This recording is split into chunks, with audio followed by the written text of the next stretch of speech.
something interesting that we haven't really talked about much that you've mentioned a few times in the past when we've talked is your background in coming to the US. Oh, yeah. That's interesting to me. We haven't talked about that because as far as I know from what you've told me, you were super young, you were born outside of the country, and your family moved here when you were pretty young. What was that whole experience like for you? Well, to be honest, I don't remember it the best. I can't lie to you. Yeah, it makes sense. But what I do remember is that I was roughly four-ish, five-ish. Yeah, I think I was 4, going to turn 5 the next year. Because we flew over here in... Actually, no, I was already 5. I keep mixing it because we flew over here in the June or July of 2010.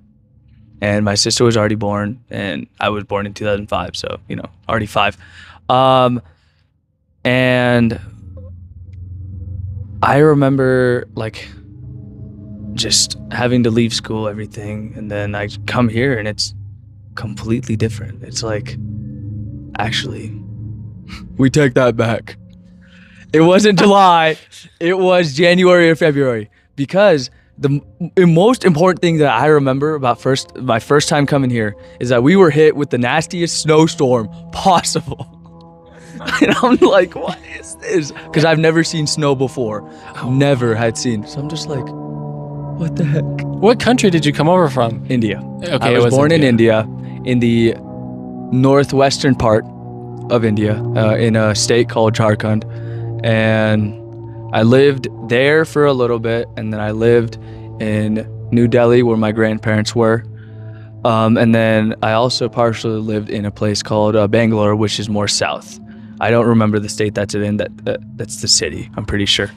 And my dad, he used to work for, okay, I don't know why it's blanking right now, but the company, they would essentially contract their employees out to other companies.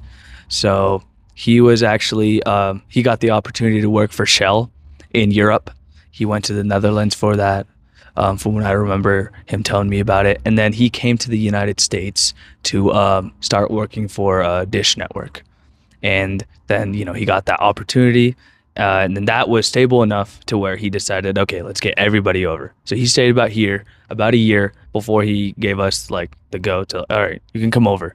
So we got here, and during that snowstorm, I still remember the apartment that we lived in is half a mile down the road, actually.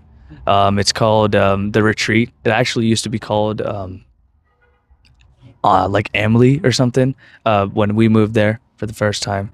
And it was just, I honestly don't remember much about it because I was just going into kindergarten. I remember that I had an accent, I'm sure that was fun. Yes. Yeah. My English was very, very broken. Yeah. But it was a good experience. I remember just compared to it, me being in India, life here, it felt calmer and just better. And I don't know what the difference was, but I just liked it better here. I don't remember really making many friends that first year. Just, I don't know. Maybe I might have had any. I don't really remember. Then in 2011, we had to actually go back to India for a year. Because I honestly don't know. I could give you a couple potential reasons. It could be to my parents, religious based or something, or maybe related to my dad's job security. I'm not sure. But we had to go back for a year, so I did first grade in Bangalore, in the city that I mentioned to you earlier. Then we came back here in 2012, and then second grade and on, I've been here, and that's what I remember is I would always come home from school, goof around for until probably 7, 8 p.m., go eat dinner, rinse and repeat. It was just fun. I'd made a lot of friends, and just growing up here, my accent slowly went away. Yeah, you don't say. Yeah. People say that they can, if you listen closely enough, you can tell that I don't have the fully American or Coloradan accent, but I don't care. I don't even know what that is. Yeah. I don't know if people would say I have a Coloradan accent either, but hey, maybe it's there. I just haven't noticed. My mom is from Kenya, obviously. Right. So when I was growing up, I always thought her accent was pretty normal, Yeah. because it sounded articulate. But then as I got older, she was like, nah, you can kind of tell a little bit more. And she made it pretty clear. No, I don't really have a prototypical American accent. And I was like, whoa, What are you talking about? what are you talking about? My whole life? What's going on? I thought this made sense. No. Okay, but that's interesting. Yeah, fair enough. What was the largest adjustment for you maybe a few years after moving here, if you remember any more of that? Cultural, probably, just because Indians just have, like, because they're mainly Hindu, like my family, my parents are still today. Like, and then related to that, like, there was always this negative sort of, I don't know, like, what the word for it is, like a negative sort of, like, thought behind, like, how Indians smell, Sure. Okay. Yeah. With that, their food is very strong. It has a very, very strong smell. So to me, my mom would always pack me lunch. Looking back, like, that was, like, the most, like, the best thing ever, because a lot of people, like, have never gotten that. And it's like that mothers love to be able to receive, like, just even something as small as like a packed lunch is just really nice to have.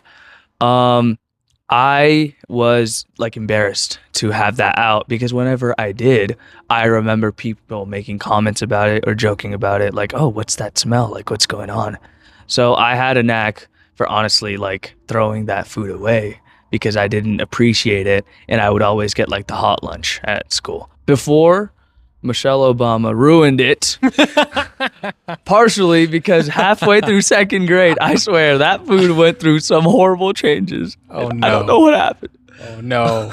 So sad, bro. A whole Avanesh's childhood was just ruined because of the change in experience of food at school. Wow. Sad day. Wow. Yes. Crazy. I don't even remember, dude. I just remember the food quality just getting worse and worse and worse and worse slowly. Oh, man. But yeah, that was the biggest change, is the food. After a little bit, I kind of just was like, all right, whatever. Like, I realized, like, it really doesn't matter what people think about you. Like, I took care of my personal hygiene, showered every day like a normal human being. Sure, my food has a strong smell. If you have a problem with it, you can walk away. You can go eat at a different table. I'm not going to change that about me if that annoys or hurts you in some sort of way. Like, oh, I'm sorry. You can leave. Thank you. That, and friends also, like, seeing, like, American families, how they operated compared to, like, my family. It was a little different.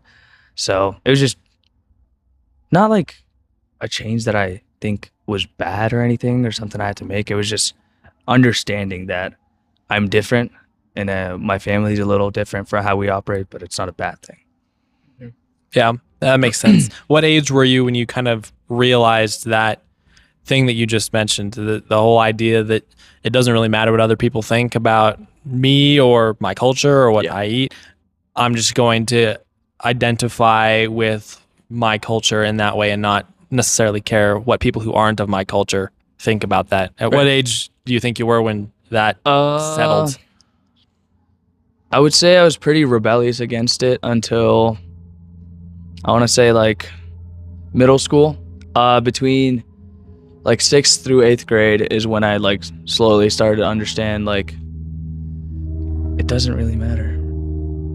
So when I was about 11, 12 to until I was 14, 15, like, those 3 years, I was like, all right, like, it really is not that big of a deal. And, there are negative aspects, I still think, to my culture in some ways that they operate. I chose to leave that behind and only keep the positive parts about it. Yeah, that makes sense. I mean, no perfect people group exists anywhere on the planet Earth. So, yeah, that makes sense. That's understandable. But that's cool. So that's a pretty young age, man. There are obviously people in high school and college age, young adults our age, who are not necessarily stable in their identity that way yet.